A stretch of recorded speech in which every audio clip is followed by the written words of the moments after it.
여러분 안녕하세요. 믿고 보는 원불대 불교 대백과의 원영입니다.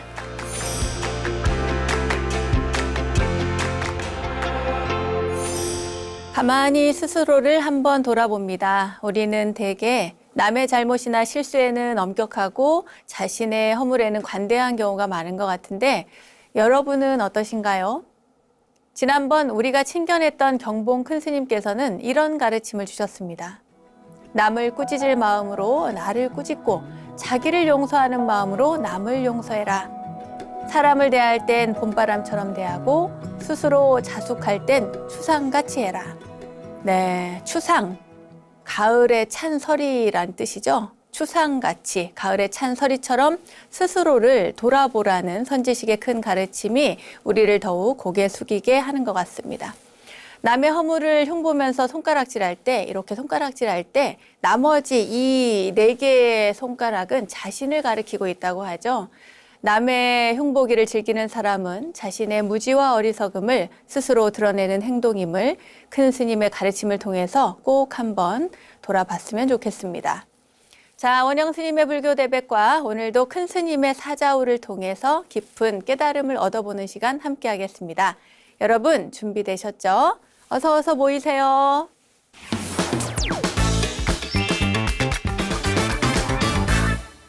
원영 스님의 불교 대백과 첫 순서는 알고 보면 약이 되는 수많은 불교 이야기들과 불교 지식을 내 안에 원영 스님의 불교 대백과 지식인 시간입니다.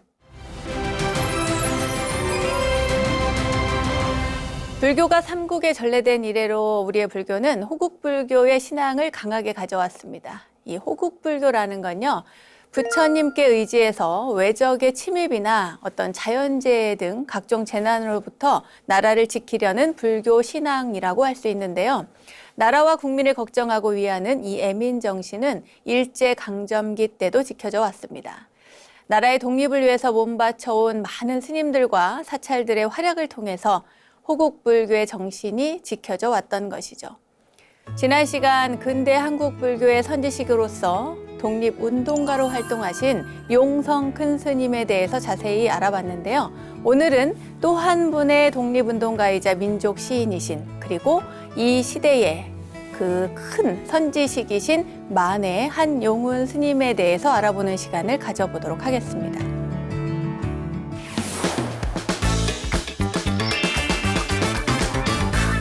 독립운동가 겸 승려이시고 시인이신 만해 스님께서는 법명이 용운입니다. 한용운 할 때 용운이 법명이고요. 법호가 바로 만해입니다. 1879년 충남 홍성에서 태어나셨는데 18살 때 아버지와 함께 동학운동에 참여했다가 동학혁명이 실패하자 1896년에 설악산 오세암으로 들어가셨습니다. 그 뒤에 1905년에 백담사에서 연곡 스님을 스승으로 출가를 하셨고 만화 스님에게서 법을 받았습니다. 출가 후에는 주로 이 교학적인 것에 관심이 많으셨대요. 그러니까 책을 많이 보신 거예요. 대장경을 열람하시고 특히 한문으로 된 불경을 이거 한문으로만 돼서는 우리 국민들이 백성들이 못 보겠구나. 우리말로 옮겨야겠다 이렇게 생각을 하시고 용성 스님과 마찬가지로 불교의 대중화 작업에 주력하셨습니다. 1908년에 전국 사찰 대표 52명 중에 한 사람으로 해서요, 일본에 갔습니다. 일본에. 그때 이제 스님들이 한꺼번에 일본 승려들과 함께 일본에 가게 됐는데, 그때 그 신문물을 보고 놀라셨던 모양이에요. 그리고 나서, 쓰신 글이 조선불교 유신론이라고 하는 책입니다. 스님의 아주 대표작이라고 할 수가 있는데요. 불교 중흥에 대한 스님의 이론과 실천을 총망라한 최대의 불교 실론이라고 할 수 있습니다. 그리고 무엇보다 문장이 좋습니다. 아주 명문장입니다. 관심 있으신 분들은 꼭 사서 읽어보시기 바라겠습니다. 스님은 1910년에 국권을 뺏기자 중국에 가서요, 독립군 군관학교를 방문을 하셨습니다. 그거 가서 보시고 나라의 미래를 위해서 열심히 군관학교에서 훈련 중인 사람들을 격려를 했죠. 그리고 만주, 시베리아 등지를 또 이렇게 유행을 하셨습니다. 방랑을 하시다가 1913년에 귀국을 하셔서 불교 학원에서 교편을 잡습니다. 그러니까 선생님이 되셨다는 거예요. 그 이후에 범어사로 들어가서 불교 대전을 저술하셨고 그 불교 대전뿐만 아니라 저술하시면서 불교의 현실 참여를 많이 주장을 하시고 주변 분들의 각성을 일으킬 수 있도록 독려를 많이 하셨습니다. 1918년에는 월간지 유심을 발간하게 됐는데 이 유심이라고 하는 잡지는 3호를 끝으로 폐간이 되긴 했습니다. 하지만 불교에 관한 가장 종합적인 잡지였습니다. 그때 당시에는. 그리고 1919년이죠. 3.1 운동 때는 용성 큰 스님, 그러니까 백용성 스님과 함께 불교계를 대표해서 민족 대표인 33인 중에 한 사람으로서 독립선언서에 서명을 하시고 그때 체포돼서 3년형을 선고받고 복역을 하셨습니다. 그 안에서의 일화들도 굉장히 많긴 한데요. 어쨌거나 옥고를 치르시면서 강인한 성품을 드러내는 많은 일화들이 있었습니다. 심지어는 같이 독립운동한 사람들에게서도 그 기운이 빠지고 절망적인 모습을 보였을 때 그때 오물을 그분들에게 뿌린 그런 사건도 있었고요. 아무튼 이 한용운 스님께서는 이 독립 정신이 굉장히 투철하신 분이었던 것 같습니다. 그리고 1926년에는 님의 침묵을 발간을 하는데 님의 침묵을 모르는 대한민국 국민이 없을 겁니다. 님의 침묵은 모두가 다 아는 그런 시인데 이 시를 쓰신 분이 바로 용운 스님이십니다. 이곳에 수록된 그러니까 님의 침묵이라고 하는 책에 수록된 88편의 시는 대체로 민족의 독립에 대한 신념과 희망을 사랑의 노래로서 형상화한 것으로 볼 수가 있습니다.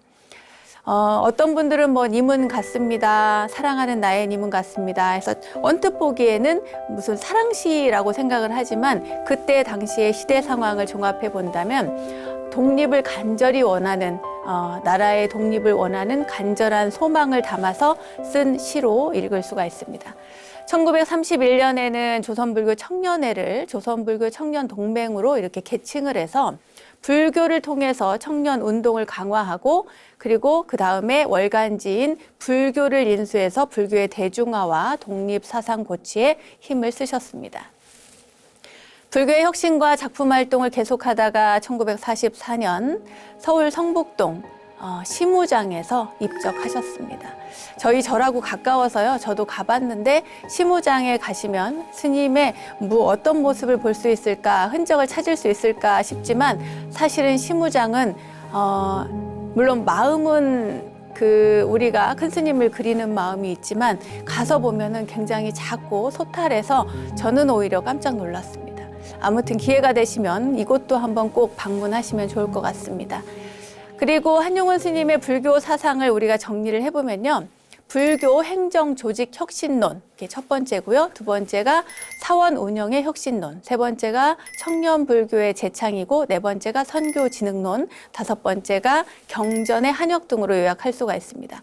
간단하게 말하자면 불교라고 하는 종교가 2조 500년 동안 많이 쇠퇴되어 왔고 그러니 다시 부활하기 위해서는 행정 조직을 제대로 개편해서 체계적인 불교 체계를 갖추자.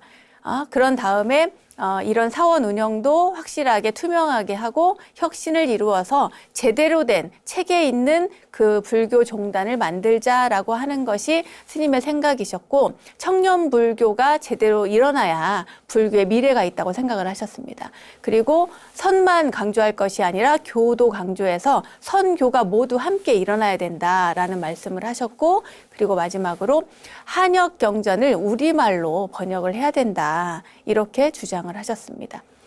불교인으로서 한용운 스님만큼 조국 수요에 대한 열의를 실천하신 분은 많지 않죠. 물론 지난 시간에 저희가 소개해드린 용성 큰 스님도 계시긴 하지만 한용운 스님은 백용성 스님보다 15년이나 아래셨잖아요. 그래서 그런지 더 패기 있고 정말 이렇게 자료를 읽다 보면은 와 정말 강한 분이시구나. 물론 자비심은 한쪽으로 충만하지만 나라의 독립을 위해서는 정말 강인하게 외치고 주장하고 그 뜻을 굽히지 않은 분이셨습니다. 특히 당시의 암울한 시대 환경과 관련지어서 이렇게 생각을 해보면 큰 스님의 위대성은 더욱 한층 더 돋보인다고 말할 수 있습니다. 그래서 1962년 건국 훈장 대한민국장이 추서되었습니다. 지금까지 스님의 행장에 대해서 말씀드렸는데요. 만해 한용운 스님의 오도송을 소개를 해드리도록 하겠습니다. 남아 도처 시 고향, 우리 가는 곳곳이 다 고향일진데 긴 장제 객수 중이라 객은 오래도록 시름에 잠겨 있구나.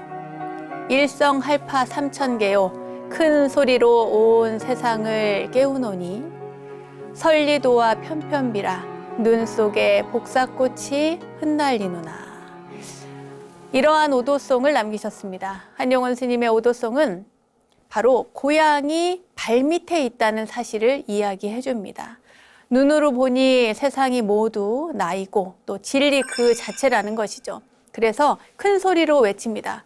내가 바로 길이고 진리이며 생명이다라고요. 이때 하얀 눈 위로 복사 꽃잎들이 흩날립니다. 아름다운 풍경까지 담은 오도송이죠. 여기서 꽃은 바로 진리의 상징이 되는 것입니다.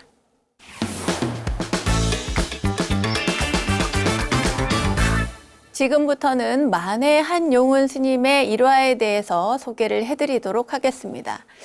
만해 스님께서요, 이 마취를 하지 않은 채 수술을 받은 적이 있습니다. 그때 이야기를 먼저 해드릴게요.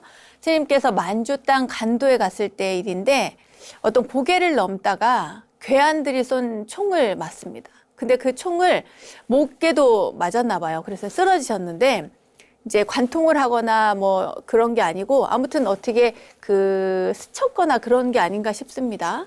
네, 이 피가 엄청 심하게 흘러서 혼수 상태에 빠졌을 텐데 이제 의식을 잃었을 때 꿈에 이제 무의식 혼란 상태에서 혼돈 상태에서 관세음 보살님이 나타난 거예요. 나타나서는 하얀 옷을 입고 꽃을 든 그 아름답기 그지없는 그 관세음 보살님이 미소를 지으면서 스님에게 이렇게 꽃을 건넸대요. 이렇게 꽃을 주면서 생명이 경각에 있는데 어찌 이대로 가만히 있는가 이렇게 말씀을 하셨다는 거예요. 그 목소리를 듣고서야 스님께서 정신을 차려가지고 깼다고 합니다. 그래서 그 피나는 목을 잡고 일어나서 마을에 찾아가가지고 응급치료를 받고 그리고 또 한국인들이 머무는 곳에 가가지고 수술을 받게 되는데 이때 의사가 이제 굉장히 큰 상처라는 거예요. 너무 큰 상처니까 그냥은 꼬맬 수도 없고 수술을 할 수가 없으니 마취를 하고 수술을 하겠다 이렇게 이야기를 하니까 선생님께서 절대로 마취는 하지 않겠다. 그렇게 사양을 하는 바람에 할 수 없이 마취를 하지 않은 채 그 뼈를 깎아내서 무슨 이렇게 치료를 하고 봉합을 했던 모양이에요. 그때 옆에 있던 사람들이 그 증언을 하기를 그 생뼈를 깎아내는 소리가 빠각빠각 이렇게 들릴 뿐이었다는 거예요. 그런데도 큰 스님은 아픈데도 까딱 않고 그 수술이 끝날 때까지 신음소리 한 번을 안 내고 견뎌냈다고 합니다. 그때 의사가 너무 놀래서요. 아, 이 사람은 사람이 아니다. 인간이 아니고 삼부처다. 활불이다. 이러면서 감탄을 해가지고 치료비도 전혀 받지 않았다고 합니다.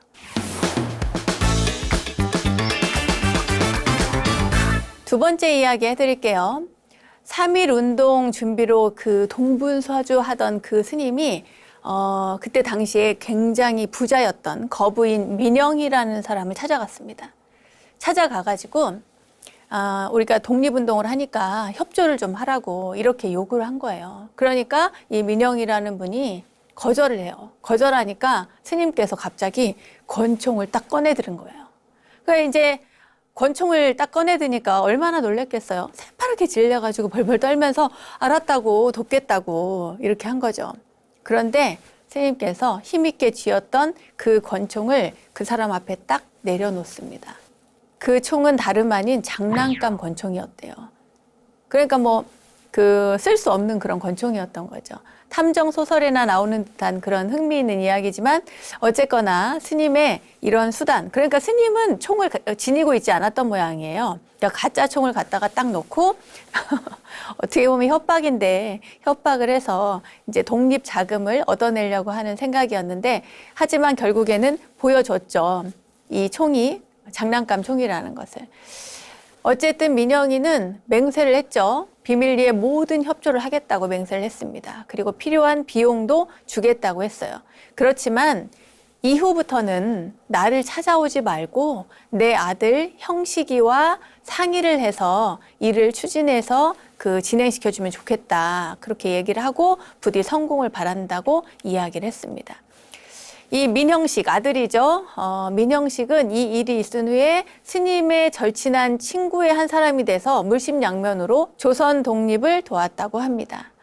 그래서 나중에는요, 이 민형식이라는 사람이 스님을 이제 일생 동안 도왔을 거 아니에요? 스님이 입적하셨을 때, 그때는 본인의 몸도 굉장히 불편했는데, 불편한 몸을 이끌고 와서 스님의 죽음을 몹시 슬퍼했다고 합니다. 이런 일화가 있습니다.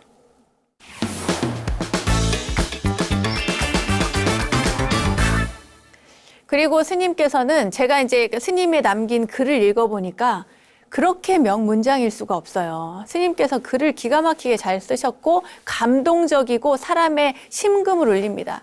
그런 분이 말씀도 정말 잘하셨을 거 아니에요? 아주 명연설가였는데 스님께서 3.1 운동으로 3년 동안 옥고를 치르고 나온 그 뒤에 한 1개월쯤 뒤에 조선불교 청년회 주최로 기독교 청년회관에서 강연회를 할 때가 있었어요. 그러니까 조선불교 청년회가 주최했는데 어디서 했어요? 기독교 청년회관에서 강연회를 한 겁니다. 이때 연재는 철창철학이라고 하는 거였는데요. 강연회장은 초만원을 이루었습니다. 이때 일제의 순사죠. 순경인 미화라는 일본 형사가 감시를 하러 왔습니다. 연설에 조금이라도 뭔가 독립이라든가 이런 사상이 들어가면 해산 명령을 내리려고 했겠죠. 현장에서 또 연사를 포박해가는 그런 때였는데 이런 분위기에서도 스님께서는 일본 형사에게 거슬리지 않게 하면서 청중들을 열광시켰습니다. 한 2시간 정도 연설을 하셨는데요. 맨 마지막에 스님께서 비장한 어조로 이런 말씀을 하십니다. 개성 송악산에서 흐르는 물은 만월대에 티끌은 씻어가도 선주교의 피는 못 씻으며 저기 진주 남강에 흐르는 물은 촉성로 먼지는 씻어도 의암에 서려 있는 논개의 이름은 못 씻는다. 이렇게 말씀을 하셨습니다. 그러니까 사람들이 우레와 같은 박수를 치지 않았겠어요? 오랫동안 그 박수 소리가 지속됐습니다. 이거는 조선 사람들이면 다 알아듣는 그런 이야기인데 일본 경사는 못 알아듣잖아요. 그래가지고 이 일본 형사까지도 같이 박수를 따라서 쳤대요. 이런 일화가 있습니다.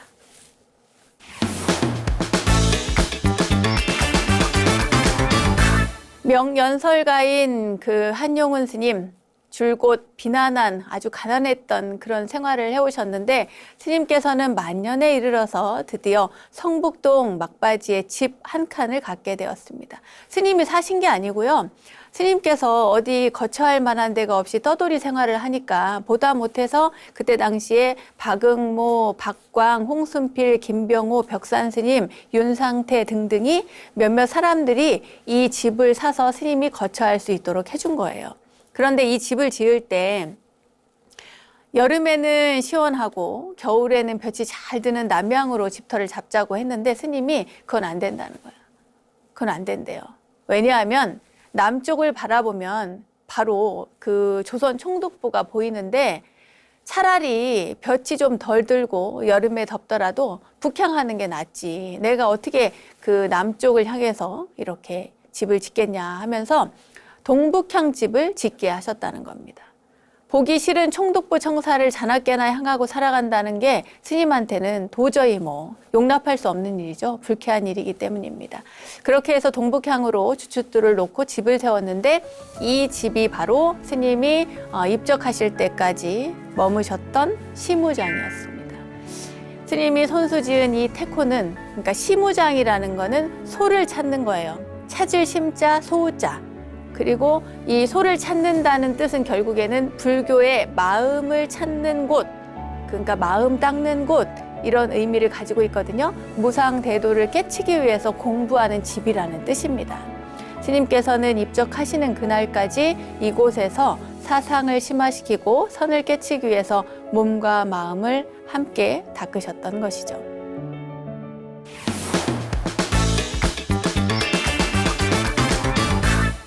이제 이런 일이 있었어요. 중국에서 독립운동을 하다가 그 외경에게 검거돼서 마포 형무소에서 옥고를 치르던 애국지사 일송 김동삼 선생이 별세를 하고 말았습니다. 스님께서는요, 손수 그 유해를 인수를 해서 시무장에 그 당신 방에다가 모셔다 놓고 5일장을 지냅니다.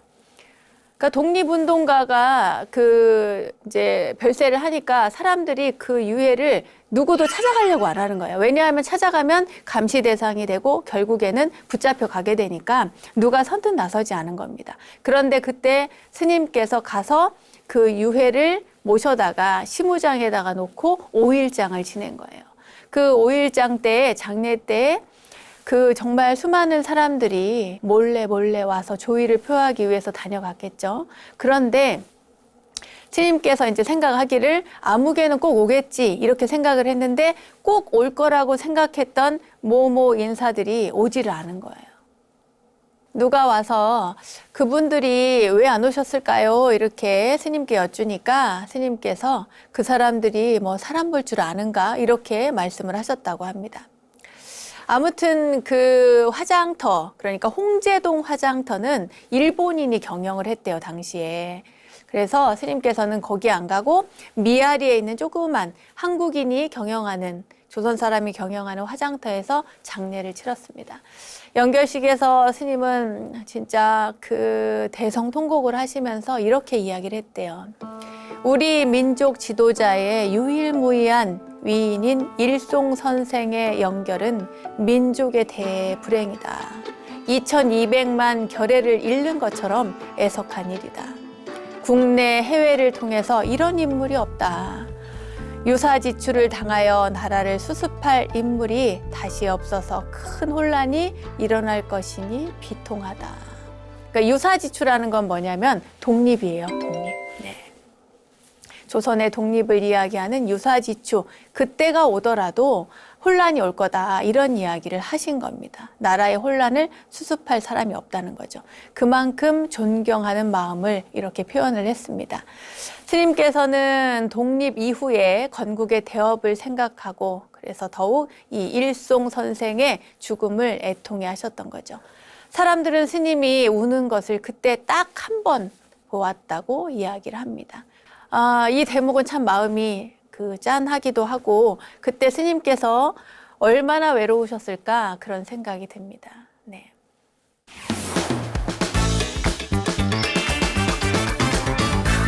다음 이야기 해드릴게요.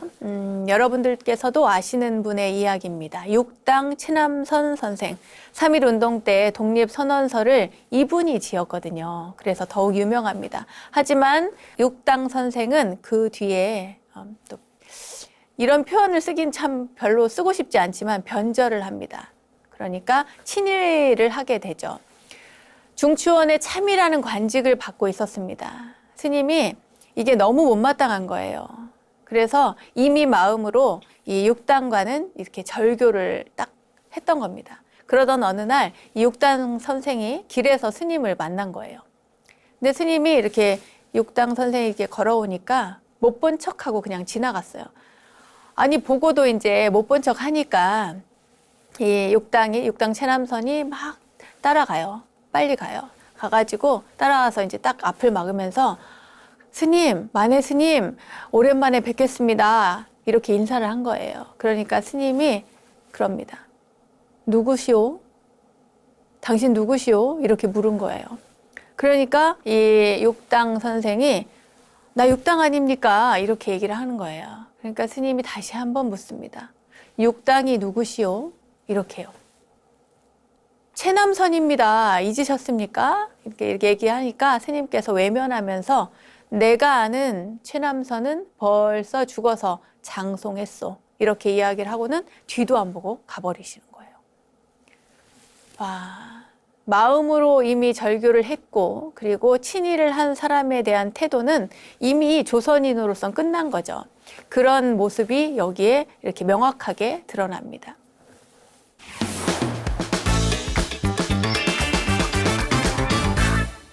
이런 일도 있었습니다. 스님이 된 지 얼마 안 됐을 때 세계를 여행하며 경험을 쌓고 싶어서 배를 타고 가다가 블라디보스톡에 들렀대요.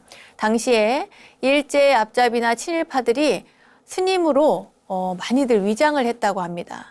그러니까 이제 일본 스님들이 많이 이제 조선 땅에 와 있으니까 이제 승복을 입고 다니면은 저 이제 일본 사람인가 한국 사람인가 잘 모르니까 그래서 친일하는 사람들이 스님 복장을 많이 했어요. 그런데 진짜 스님인 한용운 스님이 엉뚱하게 친일 밀정으로 몰리게 된 거예요. 승복을 입어가지고.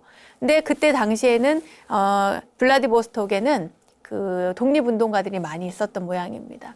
그래서 나는 친일반이다. 난 일본 승려도 아니다. 아무리 얘기를 해도 이제 그 안 믿고 밀정인가 이렇게 의심을 하게 돼요. 그때 스님이 알겠다고. 그러면 나를 죽여도 좋으니 남의 나라, 그러니까 러시아니까요. 블라디보스톡은 남의 나라 바닷물에 던지지 말고 내 땅에, 조국 땅에 좀 묻어주시오. 이렇게 이야기를 했대요. 그 말을 하니까 그제서야 이 스님은 진짜 스님이구나. 친일파가 아니구나. 이렇게 알고 그래서 이제 사과를 하고 죄송하다고 하고 사람들이 물러갔다고 합니다. 죽어도 조국 땅에 묻히겠다는 스님의 말씀. 네, 스님께서 당시 얼마나 이 나라를 생각하셨고 걱정하셨는지 그리고 얼마나 나라를 생각하는 애틋한 마음이 있었는지 알 수 있습니다. 그런 의미로 오늘 스님의 시 님의 침묵을 낭독해 드리려고 합니다. 여러분 모두 이 시를 통해서 스님의 그 절절하고 간절했던 그 독립의 마음을 느껴보시기 바랍니다. 님은 같습니다. 사랑하는 나의 님은 같습니다. 푸른 산빛을 깨치고 단풍나무 숲을 향하여 난 작은 길을 걸어서 차마 떨치고 갔습니다. 황금의 꽃같이 굳고 빛나던 옛 맹세는 차디찬 티끌이 되어서 한숨의 미풍에 날려갔습니다. 날카로운 첫 키스의 추억은 나의 운명의 지침을 돌려놓고 뒷걸음쳐서 사라졌습니다. 나는 향기로운 님의 말소리에 귀먹고 꽃다운 님의 얼굴에 눈멀었습니다. 사랑도 사람의 일이라 만날 때 미리 떠날 것을 염려하고 경계하지 아니한 것은 아니지만 이별은 뜻밖의 일이 되고 놀란 가슴은 새로운 슬픔에 터집니다.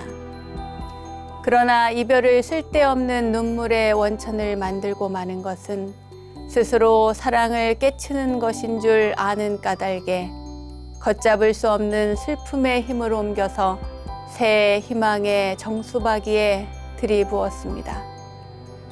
우리는 만날 때 떠날 것을 염려하는 것과 같이 떠날 때 다시 만날 것을 믿습니다. 님은 같지만은 나는 님을 보내지 아니하였습니다. 제 곡조를 못 이기는 사랑의 노래는 님의 침묵을 휩싸고 돕니다. 불교 지식을 내 안에 원불대 지식인 시간. 오늘은 근현대 고승들의 이야기 큰 스님의 향기라는 주제로 6번째 시간 함께 했는데요. 오늘은 만해 한용운 큰 스님의 이야기를 전해드렸습니다. 큰 스님의 일생을 짚어보면 불의에 무릎 꿇지 않았던 기계를 다시 한번 가슴에 새겨보게 되네요. 자, 불교 지식을 내 안에 원불대 지식인 오늘은 여기까지입니다.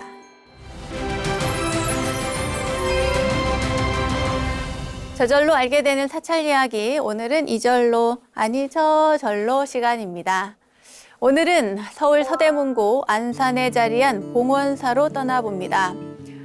한국불교 태고종의 총본사님 봉원사는 889년에 국사였던 도선 스님이 부유한 신도의 집을 희사받아서 절을 창건하고 반야사라고 이름했다고 합니다. 그 뒤에 고려 공민왕 때 보호스님의 중건으로 대차례 면모를 갖추었고 1396년에는 절에 왕의 초상화를 모신 원당 반야함을 지어서 불교 탄압의 영향을 받지 않게 했다고 하네요.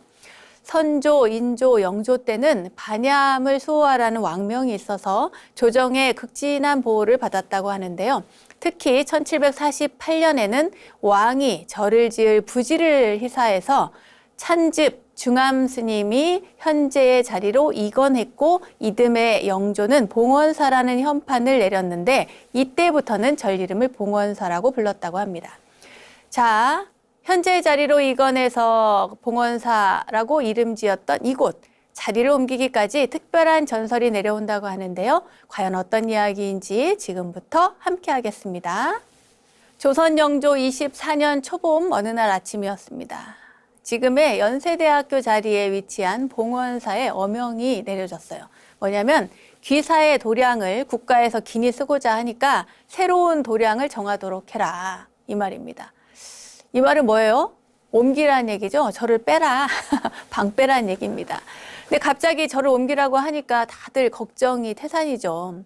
궁으로 돌아가는 그 사신의 뒷모습을 보면서 망연해했던 주지 스님, 바로 찬즙 스님이신데 이 찬즙 스님은 법당으로 들어가서 이제 향을 한 자루 사르고 발언을 했습니다.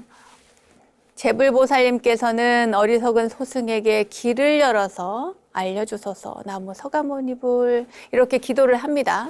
스님은 이튿날 새벽에도 목욕 재개하고 그리고 그때부터는 아예 백일 기도에 들어가게 돼요. 부처님 오신 날이 돼서 신도들이 법을 청해도 찬즙 스님 나가지를 않았습니다. 이제 절을 옮겨야 되니까 그게 더 큰일이잖아요. 그리고 100일째 되던 날 새벽에 그 비몽사몽간에 어떤 여인의 목소리를 듣게 됩니다. 무슨 얘기냐면 지금의 도량은 내가 머물기에 적당하지 않으니 대사께서 부디 좋은 가람터를 잡아 중생교화에 부족함이 없도록 해주시오. 이런 말이 들리는 거예요. 그래서 소리 나는 쪽을 바라보니까 기암괴석 옆에 그렇게 물병을 든 여인이 동자와 함께 서 있었어요. 그러니까 물병 든 여인 누굽니까? 딱 떠오르죠? 관세음 보살님이시죠. 네. 그 찬즙대사는 막 급하게 이제 관세음 보살님이 나타나서 얘기를 하니까 막 머리를 조아리고 이제 얘기를 합니다. 소승이 식견과 덕이 부족하오니 부디 길을 알려주십시오. 이렇게 얘기를 해요. 그러니까 관세음 보살님이 내 모습을 한눈에 알아볼 만한 대사의 신심이라면 아주 좋은 도량을 찾을 수 있을 것이요. 이렇게 이야기를 합니다. 관세음 보살님의 음성이 아직도 허공에 맴도는 듯한데 여인은 어느새 자취를 감추고 동자만이 산 아래로 날듯이 내려갑니다. 동자 혼자서 막 이렇게 뛰어가더래요. 그래서 저 동자를 쫓아가야 되겠다 싶어가지고 이 찬즙 스님께서 동자를 쫓아서 막 내려가다가 그만 바위 아래로 구르게 됐어요. 무언가를 잡으려고 막 안간힘을 쓰는데 옆에서 그때 누가 이렇게 스님 하고 누가 깨우는 거예요. 바로 꿈을 꾼 거죠. 눈을 떠보니까 법당 아닙니다. 그래서 상자에게 이제 길 떠날 차비를 하라고 시킵니다. 그러니까 찬즙 대사는 그 대중 몰래 이제 상자죠. 도원 스님만 데리고 꿈에 본 그곳을 찾아 나섭니다. 그러던 어느 날, 그 길에서 그 떡을 파는 모습을 보고 이제 그 상자 스님이, 도원 스님이 배가 고팠나 봐요. 그 모습을 계속 이렇게 쳐다보는 거예요. 그러니까 이제 큰 스님께서 도원아, 떡 좀 먹으련? 하고 물어요. 그러니까 이제 고개를 끄덕끄덕 했을 거 아니에요. 이제 배가 고팠을 테니까. 그래서 이제 찬즙 스님께서 떡을 사줍니다. 그러니까 이제 도원 스님은 막 쑤셔 넣은 거죠. 이렇게 볼을 이렇게 동그랗게 볼이 메어라고 떡을 먹었어요. 떡을 손에 든 채 이 모습을 물끄러미 바라보고 있는 이 찬즙 스님한테 이 떡장수 할머니가 말을 건네는 거예요. 뭐라고 하냐면 신심이 장해야 부처님을 뵙는다는 말이 있듯이 배고프면 내 떡맛도 괜찮을 텐데 스님은 아직 덜 시장하신가 보구려 이러는 거예요. 그러니까 떡 드시라고 얘기를 한 거죠. 그래서 이제 이 떡장수 말에 떡을 들고 가야겠다 하고 이제 일어서려고 해요. 그런데 이 노파가 떡 팔던 노파가 갑자기 와서는 배를 잡고 웃으면서 이런 얘기를 합니다. 살다 보니 별꼴 다 보겠어요, 스님. 이래요. 저쪽 장터에 가봤더니 개 눈을, 강아지 눈을 가려놓고는 먹을 것을 끈에 달아서 희롱을 하고 있는데 헌데 우스운 게 그게 주인이 개보고 하는 말이 눈 가린 거 풀 생각은 않고 먹이 생각만 하는 것이 꼭 봉원사 주지 찬집 같구먼 하지 않겠소? 이렇게 얘기를 하는 거예요. 참 어이가 없어가지고 찬즙 스님이 지금 얼마나 애가 타가지고 절자리를 보고러 다니는데 세상이 어리석다고 이렇게 비아냥거리는 소리를 듣게 된 거예요. 그래가지고 안 되겠다. 도대체 누가 그러는지 가봐야 되겠다 싶어서 그 장터에 갑니다. 가서 봤더니 아무도 없어요. 그리고 이제 다시 돌아와 보니까 그 떡장수도 없는 겁니다. 그러니까 스님께서 아유, 내가 무지해서 그렇구나 하고 이제 당신의 무지함을 생각하면서 이제 걷고 있는데 갑자기 도원 스님이 불쑥 말을 꺼내는 거예요. 그러니까 상자가 스님, 날도 더운데 등목이나 하고 가시죠. 이러는 거예요. 그러니까 이제 그러자꾸나 하고 이제 그 개울로 들어가요. 발길을 들려서 물속에 들어가는데 갑자기 그 등을 밀겠다고 다가온 도원 스님이 갑자기 스님 등이 은사 스님 등을 한 대 탁 후려치는 거예요. 치더니 뭐라고 하냐면 이게 명언입니다. 법당은 호법당인데 불무영험이로다 하는 거예요. 이게 뭔 말이냐요? 법당은 너무 좋은데 부처가 영험이 없다는 거예요. 그것도 상자가 은사 스님 등짝을 때리면서. 그러니까 이제 은사 스님이 찬접 스님이 너무 놀라서 뒤로 돌아보면서 너 지금 뭐라 했냐? 그러니까 네? 제 등 좀 밀어주시라고요. 이렇게 얘기를 하는 거예요. 그러니까 그 큰 스님 귀에만 그 얘기가 들린 겁니다. 그래가지고 의아해 하면서 갸우뚱하면서 이제는 이제 그 상자에 등을 밀어주는데 밀려고 이렇게 하고 있는데 갑자기 그 상자가 또 얘기를 해요. 뭐라고 하냐면 등짝은 제대로 보는데 부처는 왜 못 보나 이렇게 얘기를 하는 거예요. 그러니까 말하자면 도원 스님이 이야기를 했는지 안 했는지 모르겠지만 찬접 스님 귀에 그렇게 들리는 겁니다. 그래가지고 이 찬접 스님이 갑자기 등을 씻다 말고 엎드려 절을 합니다.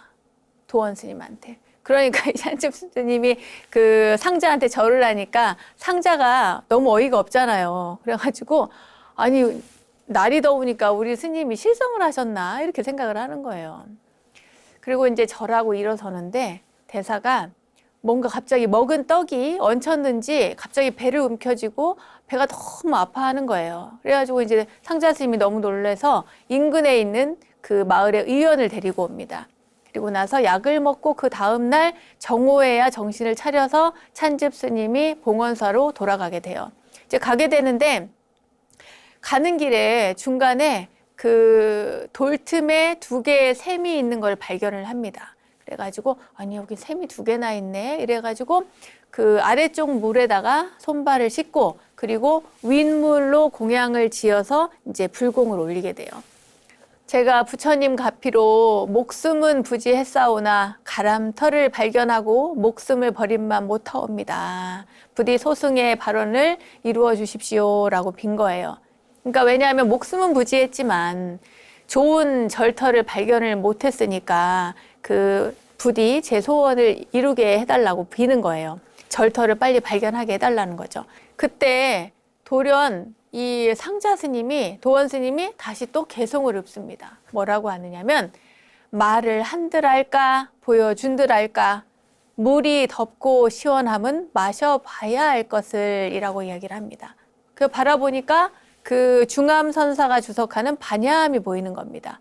그렇게 반야암을 딱 보니까 바로 꿈에 봤던 그 광경이었어요. 그 자세히 보니까 바위 전체가 자비로운 관세음 보살님의 모습이었습니다. 찬집 스님은 그제서야 눈물을 흘리면서 무수히 절을 하고 관세음 보살을 불렀어요. 제가 눈이 밝지 못해서 지척에 두고 먼 곳을 찾아다녔습니다 하면서 이제 그 절을 열심히 하죠. 그리고 나서 반야암에 이르니까 중암선사가 이렇게 경례를 서성이다가 반색을 합니다. 오늘 아침 예불을 마치고 나오는데 웬 동자 둘이 와서는 앞으로 도량을 크게 일으킬 사람이 올 테니까 좀 도와주라고 했다는 거예요. 이렇게 해서 그 중암선사가 도와주고 찬접 스님과 함께 큰 가람을, 새 가람을 세우게 됩니다. 새 가람이 세워지자 사람들은 새로 옮겨 지은 절이라고 그래서 봉원사를 새절이라고 불렀대요.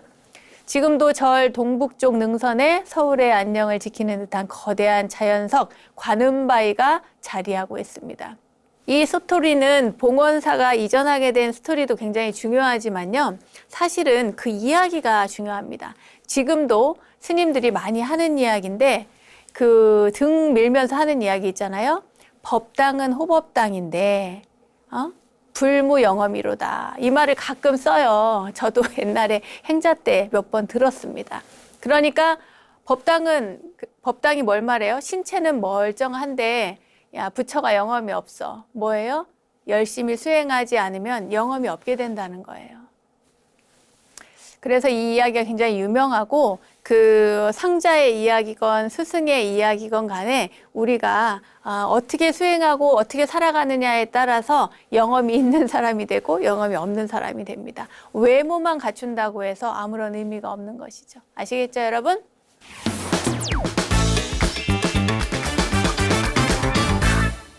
원영스님의 불교 대백과 오늘도 즐거운 시간 되셨나요?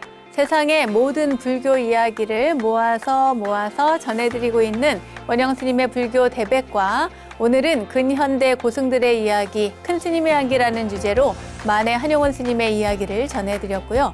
서울 서대문구에 자리한 봉원사에 깃든 전설까지 전해드렸습니다. 알매지혜가 가득한 시간 원불대, 오늘은 여기까지입니다. 다음 원불대 이야기들도 기대해 주시고요. 저는 여기서 인사드릴게요. 믿음직한 원불대, 믿고 보는 원불대, 다음 시간도 잊지 마세요. 고맙습니다.